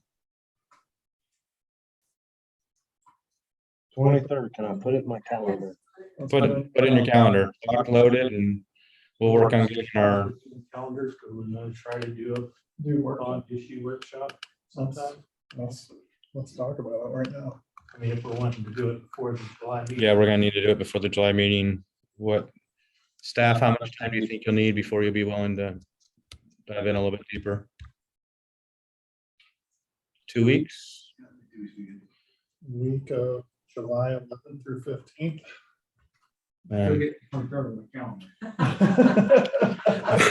I'm just starting out this week. I will be at West Point. You'll be at West. July 5th through July 8th. So. And that doesn't mean I can't participate remotely, right? But Or July 18th or 19th. well, we want to be before the July board meeting, right? Which is the 20th. The 20th.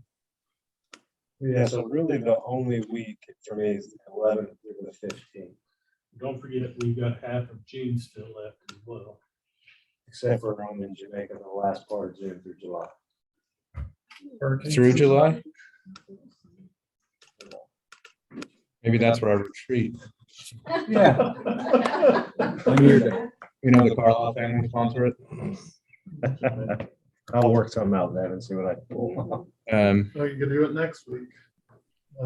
I think we need some time to be able to get some things done. Yeah. So that's why I think I'm guessing 2 weeks.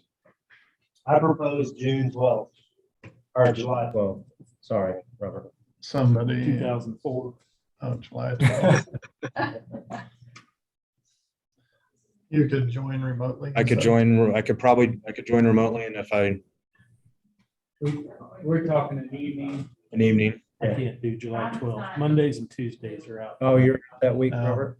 About 13th, and sorry, He's out Susan. He's out that whole week. God, Robert, you're making things. What about the 14th? Are you on 14th too? What about the 11th?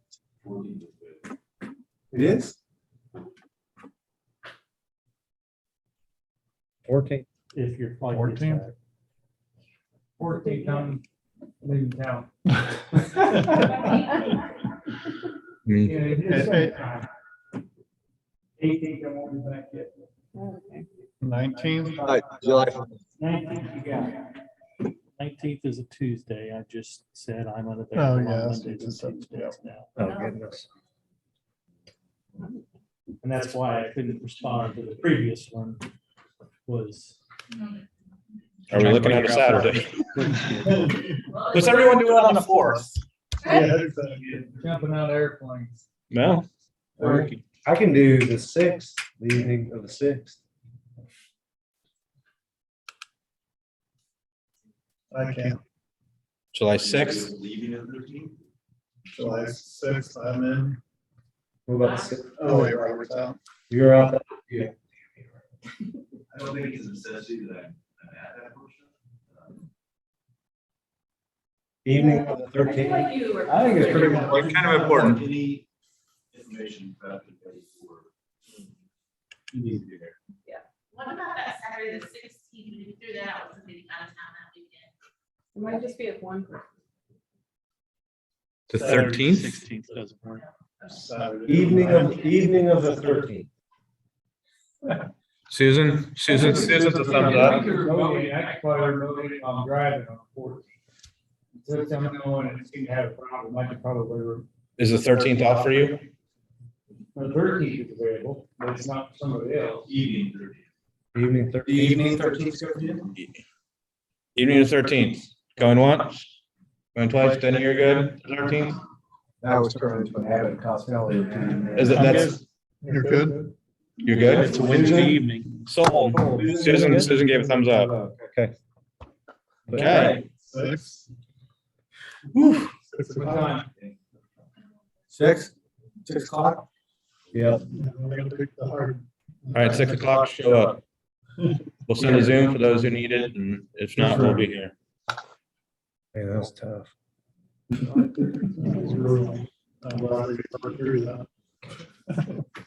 Okay, I'm gonna take a point of personal privilege here. 2 hours.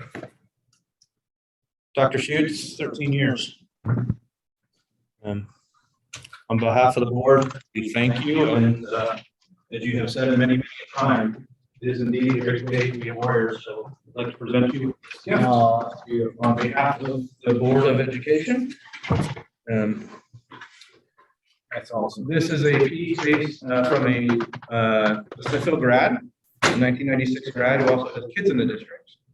It is a mixed media piece comprised of 1970s National Geographic. Wow.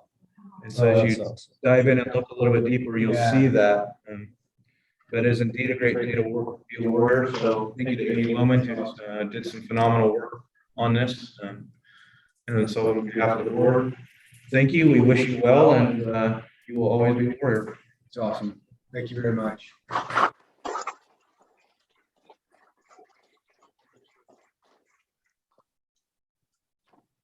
Any last minute speech? Yeah, I think I kind of got a little bit emotional earlier, and again, I'm just so appreciative to this community and this board, not just for me, but for my entire family. You know, I actually got moved to town and moved 2 houses down from Benny. Was it 3? 2 or 3, and I still stay here. Even though I had him as a neighbor, I still really nice place to live, really nice place to raise a family. And anyway, just really appreciative of every opportunity that you've given me, that previous boards have given me, and that this community has given me.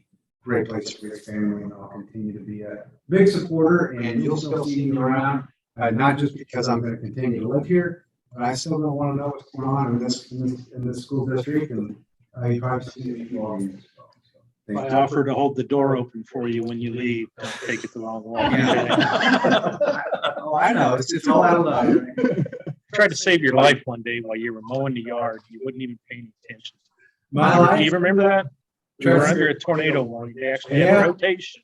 Yeah. Spotted just west of the hospital. He's out wearing his headset, mowing his yard. I saw that as you delaying me in getting my yard mowed. I wouldn't have done it again. That and the friendly waves my wife and I and you had together. We have a special treat tonight. After she sells ice cream cakes. So ice cream cake. And it's calorie free, right? Yes. Fat and calorie free. We are. So if there's no other words, I'll entertain a motion to adjourn, and then we will resume in 15 minutes, 10 minutes. Allow for some ice cream, 10 minutes. 15 minutes, 9:30 we'll resume executive session. So I entertain a motion to adjourn the regular session. So moved. Second. The motion and a second. If there's no further discussion, we'll vote.